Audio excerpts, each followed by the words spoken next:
Sağdakı adam soldakına deyir ki, I love Beyoncé. Mən Beyoncé-ni, müğənnini sevirəm.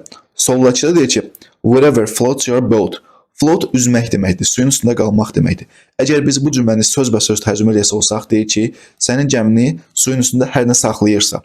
Amma biz bu cümləni sözbəsöz tərcümə etməyəcəyik, çünki bu bir idiomdur və mənası odur ki, ürəyi necə istəyirsə, səni necə xoşdursa, lap yaxşı. Yəni sağdakı deyir ki, mən Beyoncé-ni sevirəm, soldakı deyir ki, lap yaxşı. Amma sağdakı təzən qayıdıb deyir ki, no, that's buoyancy. Baxın, buoyancy cisimlərin suyun üzərində qala bilmə qabiliyyətinə deyilir. Belə baxanda float və buoyancy sözləri bir-birinə çox yaxındır. Fərqi odur ki, float üzməyə deyilir, buoyancy üzə bilmə qabiliyyətinə deyilir. Yəni cisimləri suyun altından yuxarı itələyən qüvvəyə deyilir. Belə deyə bilərik ki, buoyancy səbəbdir, float nəticədir. Yəni sağdakı, soldakının dediyi ifadəni başa düşməyib.